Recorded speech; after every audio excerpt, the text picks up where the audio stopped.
పిల్లలు? ఈరోజు మనము ఈ సెషన్లో 8వ తరగతి ఫస్ట్ లాంగ్వేజ్ తెలుగు 6వ పాఠం మిగిలిన భాగం చెప్పుకోబోతున్నాము. సరేనా? సో ఈరోజు మనం చెప్పుకోబోయేది ఈ 6వ పాఠం నుంచి 2వ పాఠం అన్నట్టు. పేజ్ నెంబర్ 59 చూడండి. ఇక్కడ చారిత్రక గేయాలు అంటే జానపద గేయాలు, చారిత్రక గేయాలు ఎలా ఉంటాయి దాని గురించి ఇక్కడ వివరింపబడ్డాయి. చూడండి. జానపద గేయ వాగ్మయంలో చారిత్రక గేయాలకు విశిష్ట స్థానం ఉంది. ఇతివృత్తం, శైలి, కథ, కథన విధానాలలో లక్కిన వాని కంటే ఇవి భిన్నంగా ఉంటాయి. వీటిలో వీరరసం ప్రధానంగా ఉంటుంది. అందుచేత ఈ గేయాలను వీరు గీతాలని వ్యవహరిస్తారు. వీరరసం ప్రధానమైన సంఘటన జరిగిన వెంటనే చారిత్రక లేదా వీరగీతం ఉద్భవిస్తుంది. అటువంటి సన్నివేశాన్ని కన్నులారా చూసినప్పుడు, చెవులారా విన్నప్పుడు జానపదుడు ఉద్వేగంతో దానిని గానం చేసి వినిపిస్తాడు. ఆ పాట క్రమక్రమంగా పాకిపోతుంది. ఈ విధంగా విస్తరించడంలో పాటలోని వస్తువు కాలక్రమంలో మార్పు చెందుతుంది.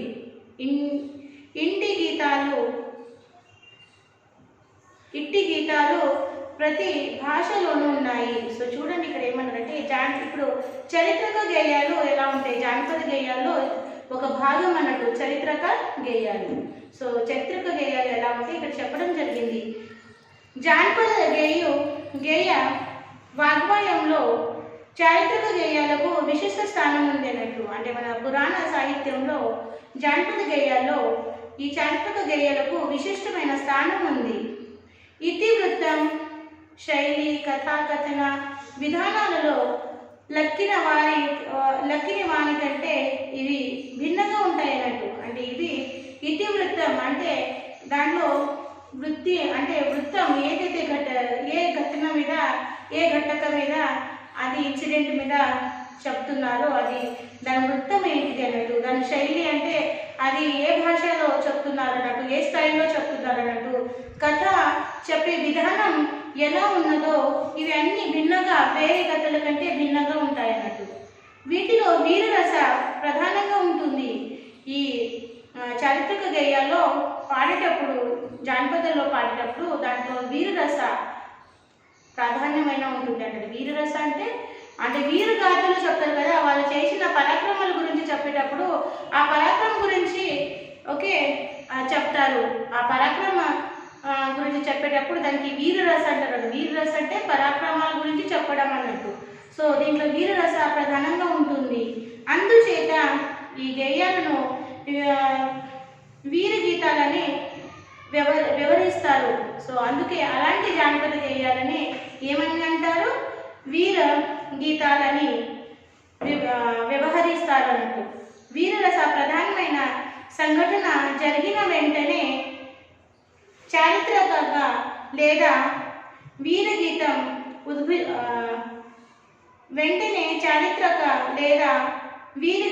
ఉద్భవిస్తుంది.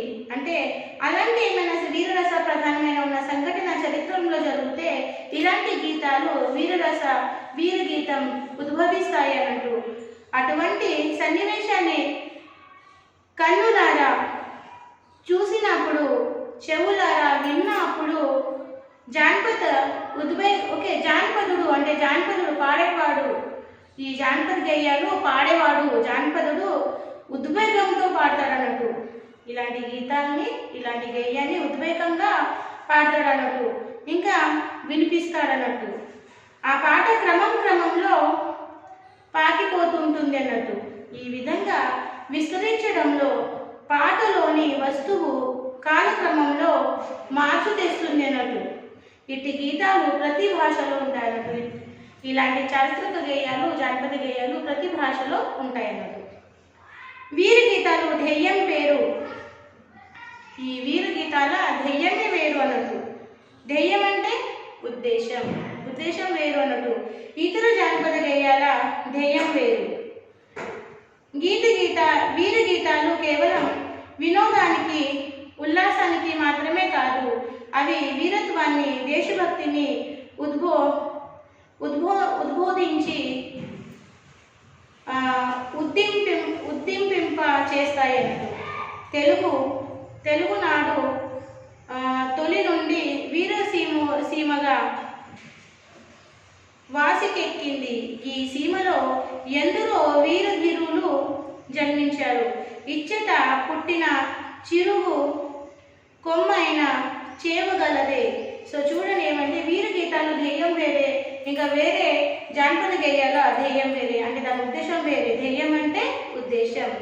ఇతర జానపద గేయాల ధ్యేయం అంటే ఉద్దేశం వేరేనట్టు. వీరి గీతాలు కేవలం వినోదానికి, ఓకే, మనసు ఉల్లాసానికి, ఆనందించడానికి పాడరు. సో ఈ వీరత్వాన్ని, దేశభక్తిని ఉద్బోధించి ఉద్దింపు చేస్తాయన్నట్టు. ఓకే, ఈ వీరు జానపద గేయాలు ఏం చేస్తాయంటే బట్టి మనకు ఉల్లాసానికి పాడరన్నట్టు, ఆనందించడానికి పాడరన్నట్టు. దేనికి పాడతాయి ఇవి?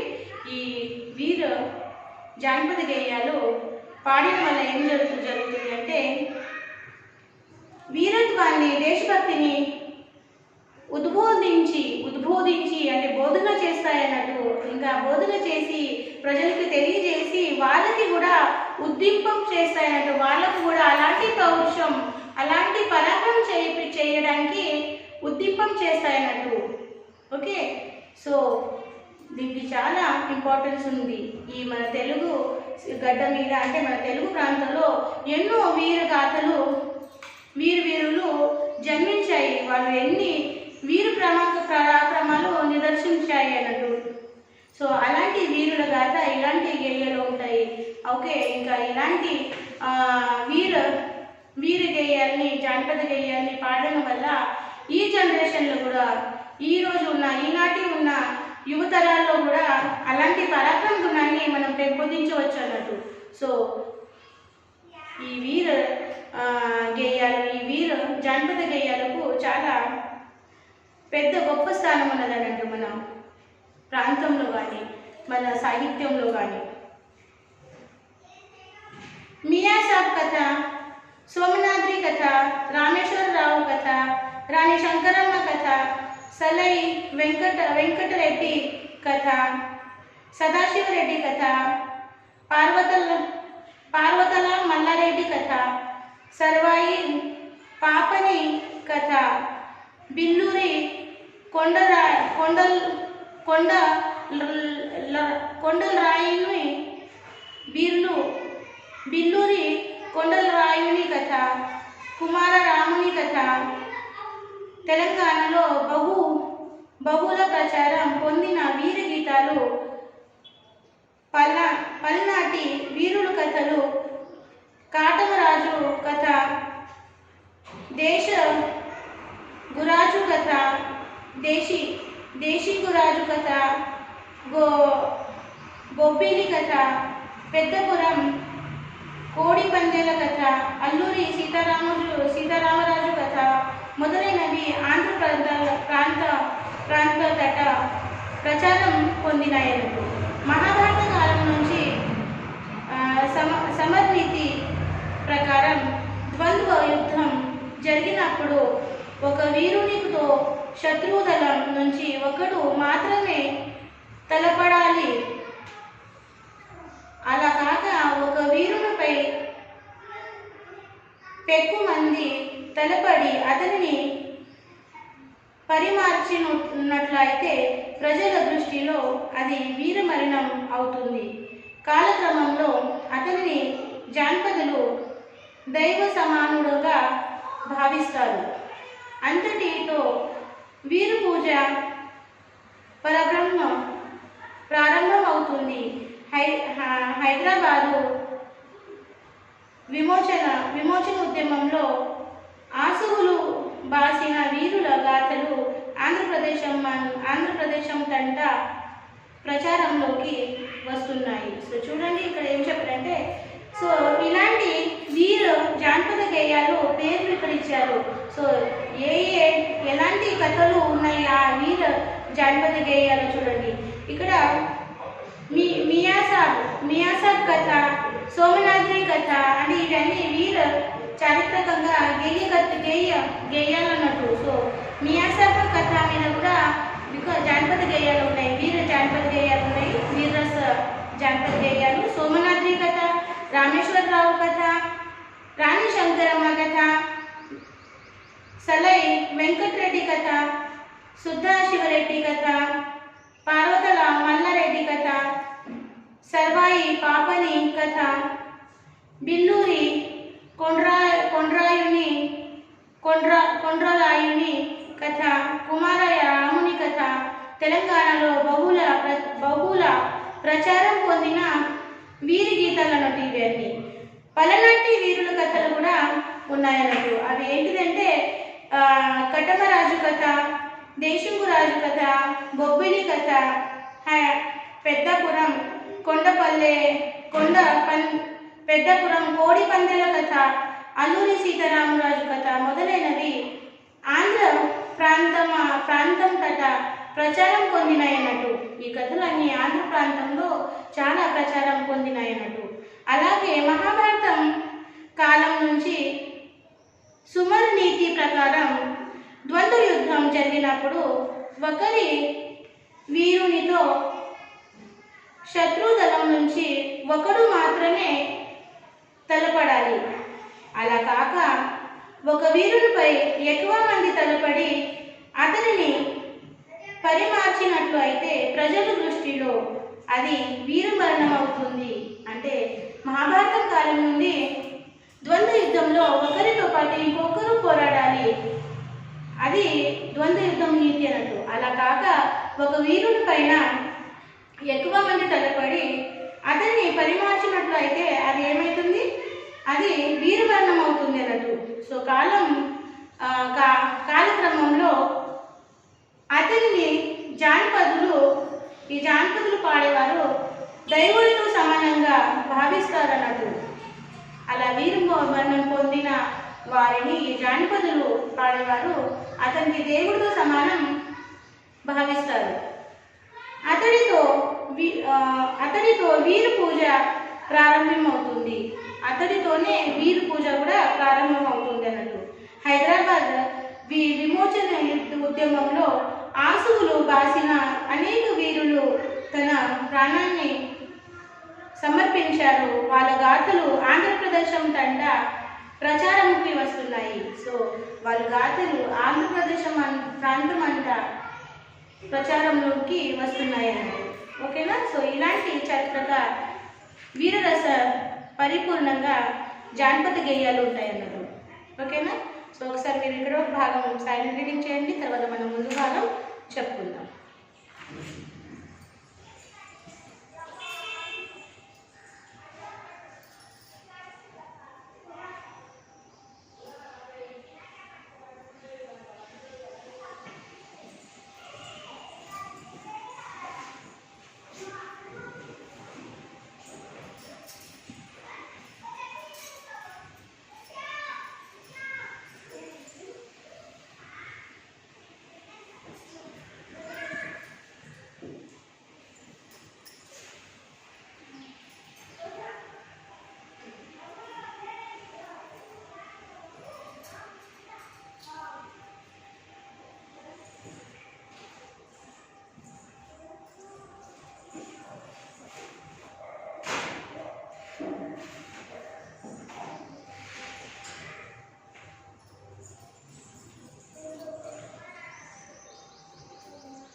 సో ఇప్పుడు చూద్దాము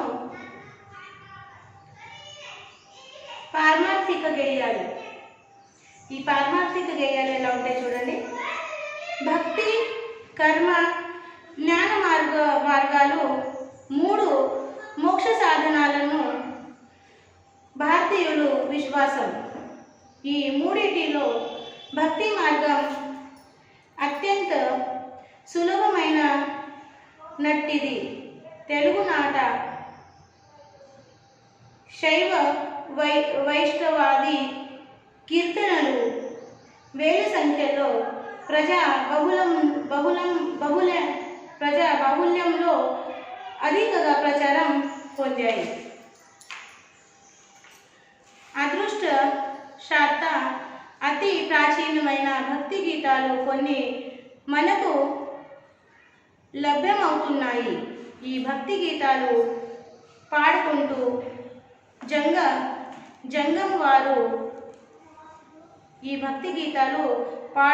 జంగం వారు హరిదాసులు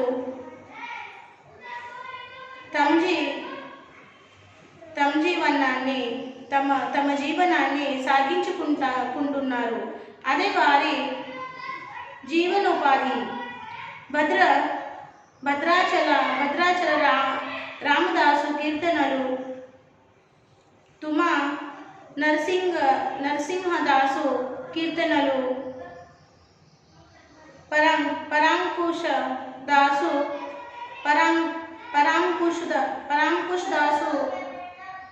ప్రకాశ దాసు, వెంకట దాసు కీర్తనలు తెలుగు సీమ అంతటా వినవస్తాయి. వందములు, దరువులు, మేలుకొలుపులు, భూపాలములు, లాలిపాటలు, జ్వాలపాటలు, మంగళహారతులు, శ్రోతములు, తారావలులు, నామావలులు కూడా కీర్తనముల కిందికి వస్తాయన్నట్టు. సో ఇక్కడ ఇది పారమార్థిక గేయాలంటే భక్తి, కర్మ, జ్ఞాన మార్గాలు 3 ఇవి మోక్ష సాధనాలని భారతీయులు ఒక విశ్వాసం అన్నట్టు. అంటే మనకు మోక్షం కలగాలంటే దానికి 3 మార్గాలు ఏమిటి అన్నట్టు? భక్తి, కర్మ, ఇంకా జ్ఞానం. మనం పొందిన జ్ఞానం. ఇవి 3 ఉంటే మనకు మోక్షం కలుగుతుంది అని ఇలా భారతీయులు ఒక నమ్మకం అన్నట్టు, విశ్వాసం అన్నట్టు. ఈ 3లో భక్తి మార్గం అత్యంత సులభమైనది. మనకు మోక్ష ప్రాప్తి కోసం ఈ 3లో భక్తి మార్గం అత్యంత సులభమైనది అన్నట్టు. తెలుగు నాటి శైవ వైష్ణవాది కీర్తనలు వేల సంఖ్యలో ప్రజా బహుళంలో అధిక ప్రచారం పొందాయన్నట్టు. సో ఇలాంటి దాంట్లో ఈ శైవ వైష్ణవ వాళ్ళ కీర్తనలు వేల సంఖ్యలో ఉన్నాయి. అవి మన ప్రజల్లో అధిక ప్రచారం పొందాయి, అంటే చాలా ప్రసిద్ధి పొందాయన్నట్టు.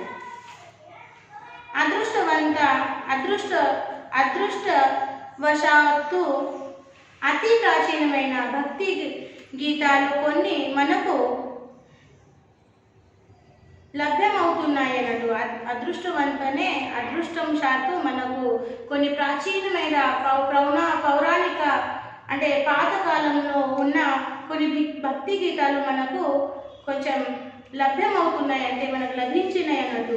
ఈ భక్తి గీతాలు పాడుకుంటూ జంగం వారు హరిదాసులు తమ జీవనాన్ని సాగించుకుంటున్నారు.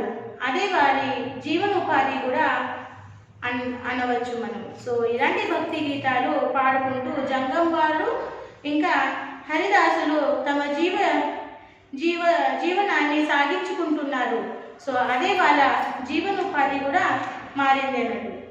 భద్రాచల రామదాసు కీర్తనాలు. సో ఇలాంటి దాంట్లో ఏమేమి కీర్తనాలు ప్రసిద్ధి పొందినాయి చూడండి.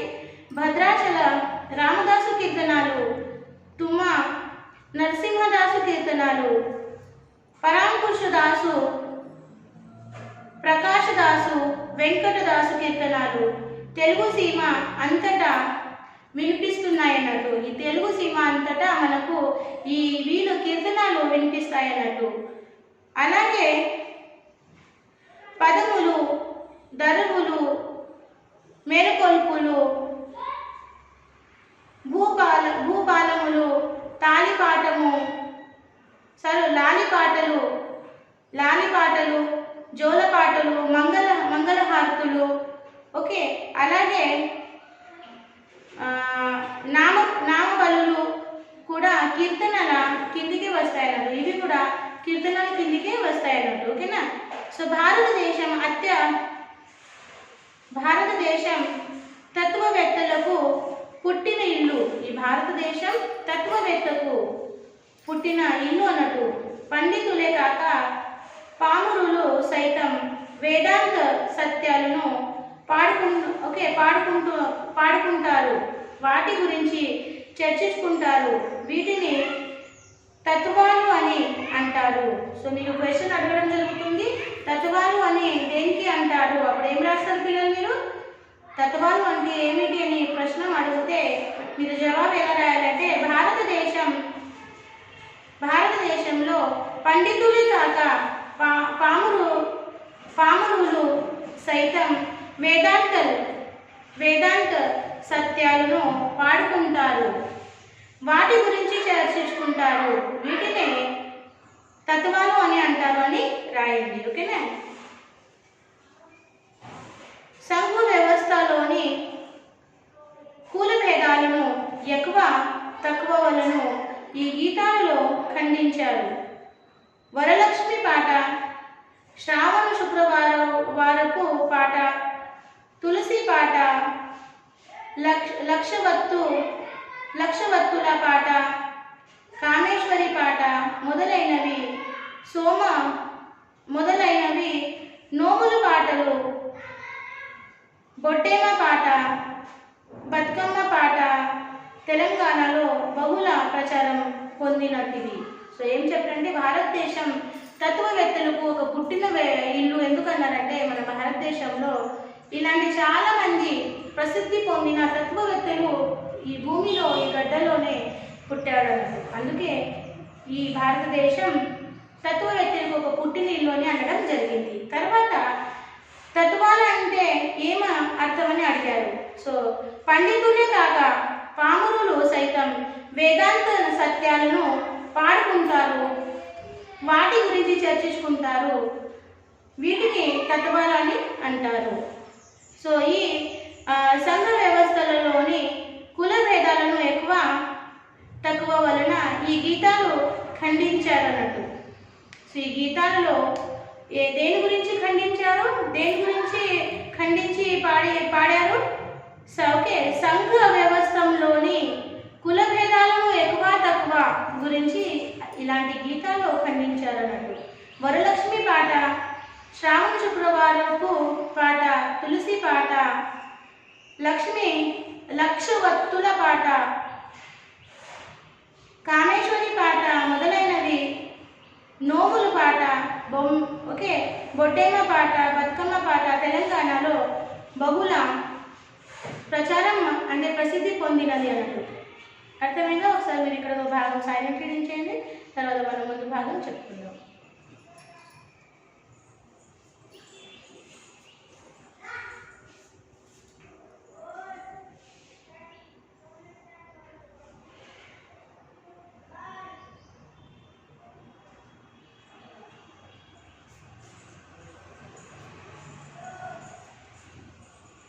Reading is very important, children. Okay, you have to make the habit of lesson reading. Okay na?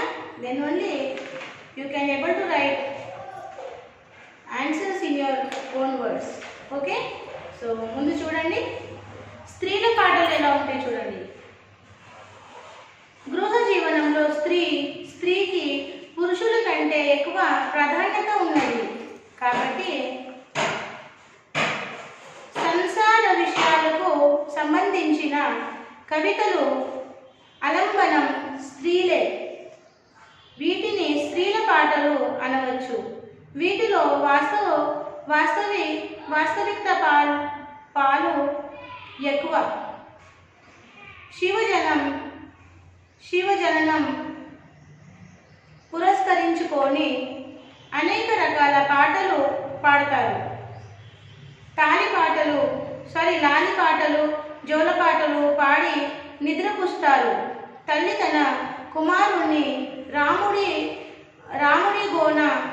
రాముడిగాను కృష్ణుడిగాను తన కుమారైను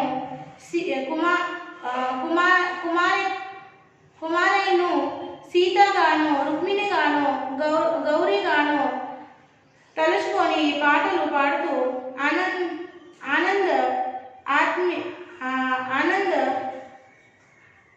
ఆనంద అన్యత్వం చెందుతుంది అన్నట్టు.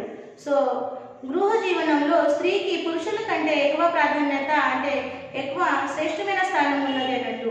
ఓకే, ఎందుకంటే సంసారం విషయాలకు సంబంధించిన కవితకు అవలంబన స్త్రీలే అన్నట్టు. వీటిని స్త్రీల పాటలు కూడా అనవచ్చు అన్నట్టు. వీటిలో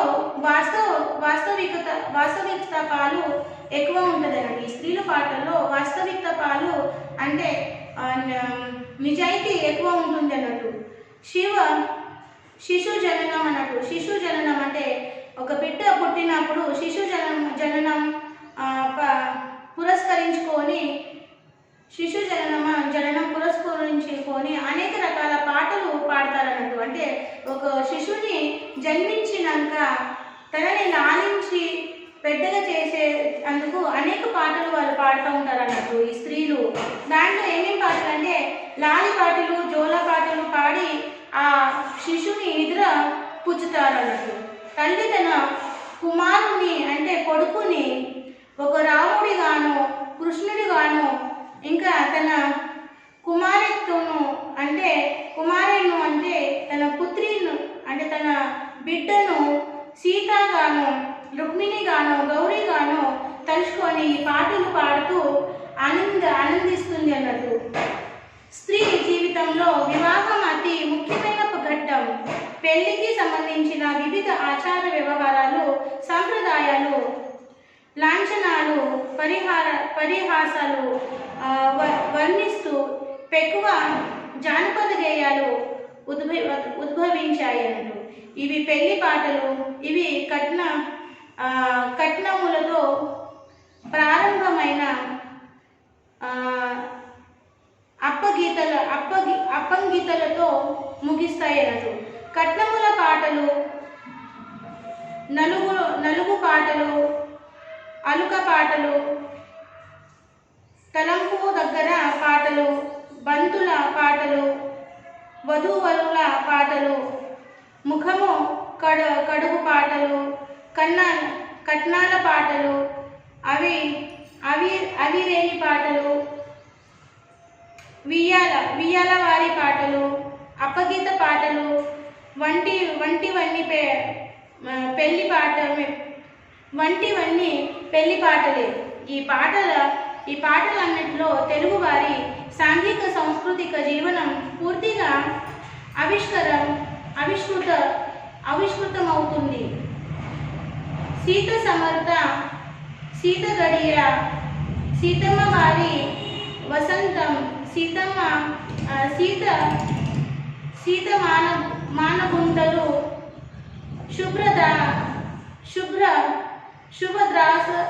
శుభద్రాసారే, రుక్మిణీదేవి సీమంతం, కౌసల్య బారసాల మొదలైనవి అతి రమణీయములో. సో ఇక్కడ జానపద పాటల గురించి చెప్పడం జరిగింది. అంటే మన తెలంగాణ ప్రాంతంలో పెళ్ళి ఒక పర్వంలా పెళ్ళిలో వివిధ రకాల జానపద గేయాలు పాడుతూ ఆ పెళ్లి కార్యక్రమాన్ని జరుపుకుంటారు అన్నట్టు. పెళ్లికి సంబంధించిన వివిధ ఆచార వ్యవహారాల సాంప్రదాయాల లాంఛనాల పరిహాసాల వర్ణిస్తూ ఎక్కువ జానపద గేయాలు ఉద్భవించాయి అన్నట్టు మన తెలంగాణలో. ఈ పెళ్లి పాటలు, దీనికి పెళ్లి పాటలు కూడా అంటారు అన్నట్టు. ఇవి కట్నములతో ప్రారంభమై అప్పగీతాలతో ముగిస్తాయి అన్నట్టు. అంటే కట్నములతో ఈ పెళ్లి పాటలు ప్రారంభమై అవి అప్పగీతలతో అమ్మాయికి తన అత్తగారింటికి అప్పగీతంతో ముగిస్తాయి అన్నట్టు. కట్నముల దీంట్లో ఏమేమి పాటలు ఉంటాయంటే ఆ పాటల పేరు ఇక్కడ చెప్పడం జరిగింది అన్నట్టు. కట్నముల పాటలు, ఓకే, నలుగు పాటలు, అలుక పాటలు, తలుపు దగ్గర పాటలు అంటే తలుపులు రానివ్వకుండా ఆపి అక్కడ కూడా పాటలు పాడతారు కదా. సో తలుపు పాటలు, అలుక పాటలు, బంతుల పాటలు, వధూవరాల పాటలు, ముఖము కడుగు పాటలు, కట్నాల పాటలు, అవిరేణి పాటలు, వియ్యాల వారి పాటలు, అప్పగీత పాటలు వంటివి అన్ని పెళ్లి పాటలు అన్నట్టు. ఓకే, అలాగే సాంస్కృతిక జీవనం ఇలాంటి పాటలలో తెలుగువారి సాంస్కృతిక జీవనం పూర్తిగా మనకు ఓకే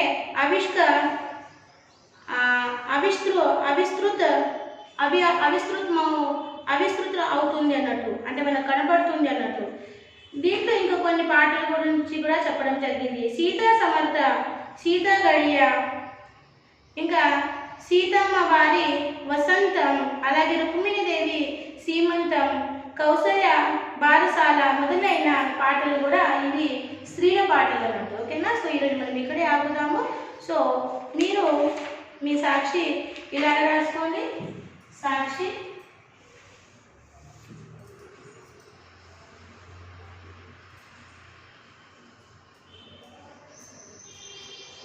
సబ్జెక్ట్ రాయండి. తెలుగు ఫస్ట్ లాంగ్వేజ్, క్లాస్ వచ్చేసి రాయండి 8th క్లాస్. ఇంకా హెచ్డబ్ల్యూ వచ్చేసి learn and write question and answers from lesson 6 text book page number 61 in HW 1 time. ఓకేనా. సో ఇక్కడ పేరెంట్స్ సైన్ తీసుకోండి, ఇక్కడ teachers will give the sign and school will be physically reopen. ఓకేనా. So ఈ పాఠం మరో భాగంతో పాటు మనం మరో సెషన్లో కలుస్తాము. అప్పుడు సెలవు. Bye bye.